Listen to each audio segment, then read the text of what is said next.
2023년 3월 22일 수요일 달코라 뉴스입니다. 봄방학이 끝나고 학기를 시작한 북텍사스 학교들에서 총격 사건이 연이어 발생하고 있습니다. 미국의 주택 가격이 11년 만에 처음으로 전년보다 낮아졌습니다. 구글이 어제 대화형 인공지능 AI 바드를 출시한다고 밝혔습니다. 배양육 업체인 굿미트가 세포 배양 방식을 통해 만든 닭고기의 시장 출하를 위한 안전성 승인을 식품의약국 FDA로부터 받았습니다.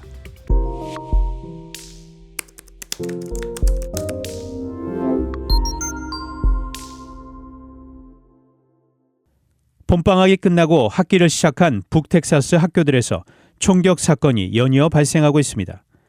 이틀 전 발생한 알링턴 라마 고등학교 총격 사건의 충격이 채 가시기도 전에 어제 달라스에 위치한 토마스 제퍼슨 고등학교에서도 총격 사건이 발생해 학생 한 명이 총에 맞았습니다.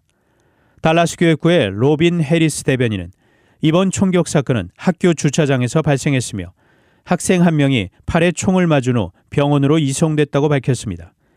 이어 부상당한 학생은 생명에 지장은 없는 상태로 총격 사건은 학교가 끝난 시간인 오후 4시 45분경에 발생했다고 덧붙였습니다.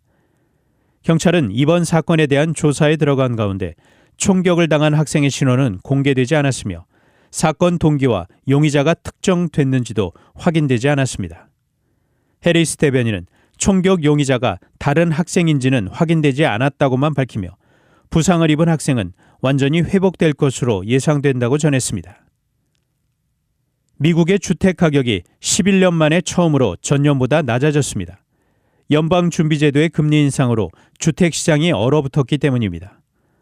어제 전미부동산중개인협회 NAR은 2월 기존 주택 중위 가격이 36만 3천 달러로 전년 동월 대비 0.2% 하락했다고 발표했습니다. 지난해 같은 달과 비교해 집값이 떨어진 것은 2012년 2월 이후 처음입니다. 이로써 무려 131개월 연속 상승세에 마침표를 찍었습니다.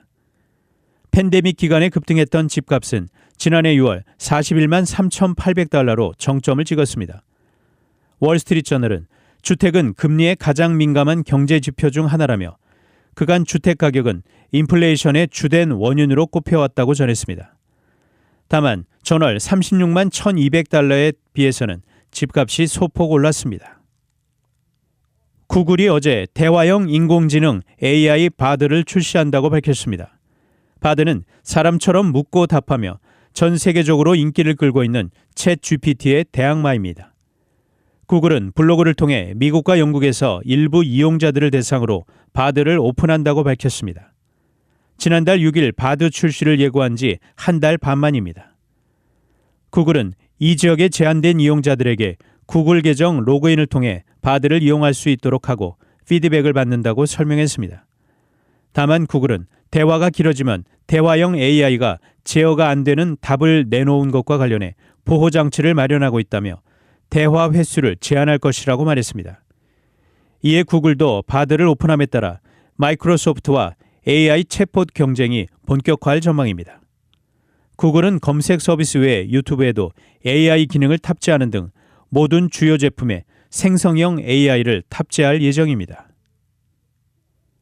배양육 업체인 굿미트가 세포 배양 방식을 통해 만든 닭고기의 시장 출하를 위한 안전성 승인을 식품의약국 FDA로부터 받았습니다. 배양육 업체에 대한 FDA의 안전성 승인은 작년 11월 업사이드 푸즈에 이어 이번이 두 번째입니다. 업사이드 푸즈 역시 닭고기 배양육에 대해 승인을 받았습니다. 로이터 통신은 FDA의 승인은 해당 배양육이 식품으로서 안전하다는 의미라고 전했습니다. 다만 두 업체 모두 시장 출하를 위해 추가로 거쳐야 하는 농무부의 시설 승인은 아직 받지 못한 상태입니다. 굿미트는 농무부 승인까지 마치면 우선 유명 스페인 요리사 호세 안드레스가 운영하는 식당들에 배양육을 공급할 계획입니다. 굿미트는 닭고기에서 추출한 세포에 단백질, 지방, 탄수화물 등 영양분을 공급하는 방식으로 배양육을 만듭니다.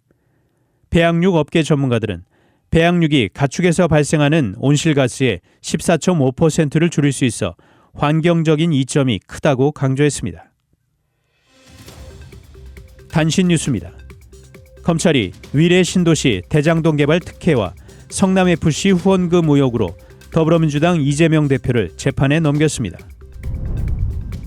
이명박 박근혜 전 대통령이 나란히 대외 활동에 나서면서 눈길을 끌었습니다.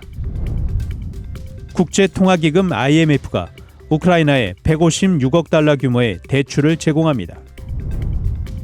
영국의 식품값이 크게 뛰면서 2월 소비자 물가 상승률이 예상과 달리 넉 달 만에 반등했습니다. 지금까지 3월 22일 수요일 달코라 뉴스 최현준이었습니다.